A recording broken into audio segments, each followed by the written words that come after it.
SSC নতুন নিয়োগের বিজ্ঞপ্তি।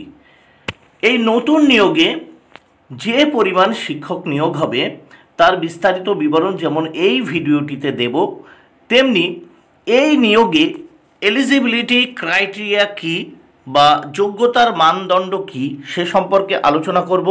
সেই সঙ্গে কত মার্কের পরীক্ষা হতে চলেছে, ইন্টারভিউ কত মার্কের হতে পারে, একাডেমিক কত মার্কের থাকতে পারে এবং অভিজ্ঞতার নিরিখে কত মার্ক দেওয়া যেতে পারে বা দিতে পারে সে সম্পর্কে একটা বিস্তারিত আলোচনা করব এই ভিডিওটিতে। প্রথমে জেনে নেওয়া যাক এসএসসি নিয়োগের নতুন যে বিজ্ঞপ্তি, সেই বিজ্ঞপ্তি অনুযায়ী আবেদনের দিনক্ষণ এবং মোট শূন্যপদ ও তার বিভাজন। প্রথম আমরা দেখে নেব বিজ্ঞপ্তি জারির তারিখ 30শে মে, অনলাইন আবেদন 16ই জুন থেকে 14ই জুলাই, মেধা তালিকা প্রকাশ হবে 15ই নভেম্বর, কাউন্সেলিং শুরু 20শে নভেম্বর থেকে। এবার আমরা দেখতে পাচ্ছি মোট শূন্যপদ কত, 44,203। সুপ্রিম কোর্টের রায়ের পর খালি পদ শুধুমাত্র চাকরিহারা শিক্ষক শিক্ষিকাদের যেটা ছিল 24,203টি।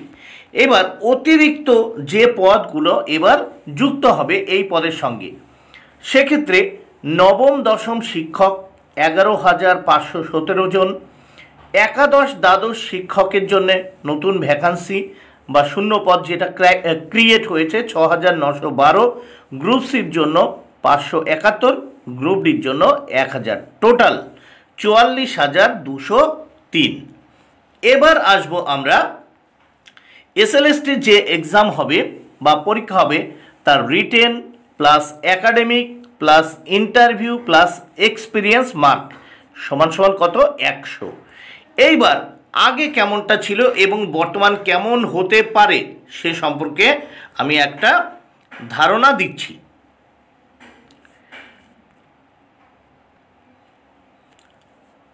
আগে রিটেন ছিল, আগে লিখিত পরীক্ষা ছিল 55, এবার হতে পারে 65। আগে 55 ছিল, এবার হতে পারে 65। একাডেমিক স্কোর, একাডেমিক ছিল 35, এবার একাডেমিক স্কোর হতে পারে 10। মানে এখানে মাধ্যমিক, উচ্চ মাধ্যমিক, গ্র্যাজুয়েশন, পোস্ট গ্র্যাজুয়েট এর উপর ভিত্তি করে যে মার্ক, সেই মার্ক ছিল আগে কত, 35, এবার 10 হতে পারে।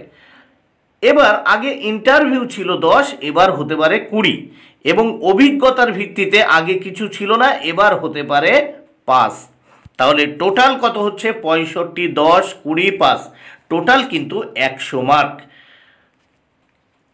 এইবার এই যে মার্কটা অভিজ্ঞতার ভিত্তিতে, সেই মার্কটা কিন্তু দেওয়া হতে পারে 10 বছর শিক্ষকতা করা বা 2 বছর বা দিনের হিসাবে কিন্তু এই মার্কটা কিন্তু হতে পারে। তাহলে আগের বার পরীক্ষায় কত মার্ক ছিল, 55, এবার হতে পারে 65, একাডেমিকে ছিল 35, এবার 10 হতে পারে এবং ইন্টারভিউতে 10 ছিল, এবার 20 হওয়ার সম্ভাবনা এবং অভিজ্ঞতার নিরিখে হয়তো 5 নাম্বার থাকতে পারে। এবার আমরা আসব যোগ্যতার মানদণ্ড। এসএলএসটি যে বিজ্ঞপ্তি 2025 সালে হতে চলেছে, সেই পরীক্ষায় যোগ্যতার মানদণ্ড কারা বসতে পারবে। প্রথম আমরা দেখে নেব নবম দশমের ক্ষেত্রে। নবম দশমের ক্ষেত্রে পরীক্ষায় বসতে হলে যে এলিজিবিলিটি ক্রাইটেরিয়াটা দরকার বা যোগ্যতার যে মানদণ্ড প্রয়োজন, সেক্ষেত্রে অনার্স বা পাস বা ওভারঅল গ্র্যাজুয়েটের ক্ষেত্রে অনার্স, পাস বা ওভারঅল 50% মার্ক প্রয়োজন জেনারেলদের ক্ষেত্রে, অথবা পোস্ট গ্র্যাজুয়েটে 50%। তাহলে কি নবম দশমে অ্যাপ্লাই করার জন্য গ্র্যাজুয়েটে অথবা পোস্ট গ্র্যাজুয়েটে 50% মার্ক পেতে হবে এবং এসটি, এসসি, ওবিসিদের ক্ষেত্রে 45%। তাহলে নবম দশমের যে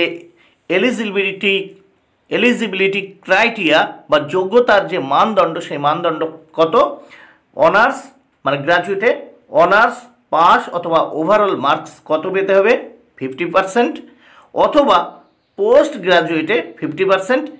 সেক্ষেত্রে এসটি, ওবিসি, এসসিদের ক্ষেত্রে 5% ছাড় অর্থাৎ 45%-এ কিন্তু পরীক্ষায় বসতে পারবে।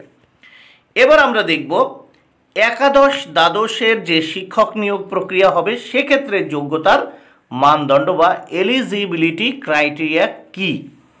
একাদশ দ্বাদশের ক্ষেত্রে পোস্ট গ্রাজুয়েটে 50% পেতে হবে, আর এসটি এসসি ওবিসিদের ক্ষেত্রে 45% পেলেই কিন্তু পরীক্ষায় বসতে পারবে।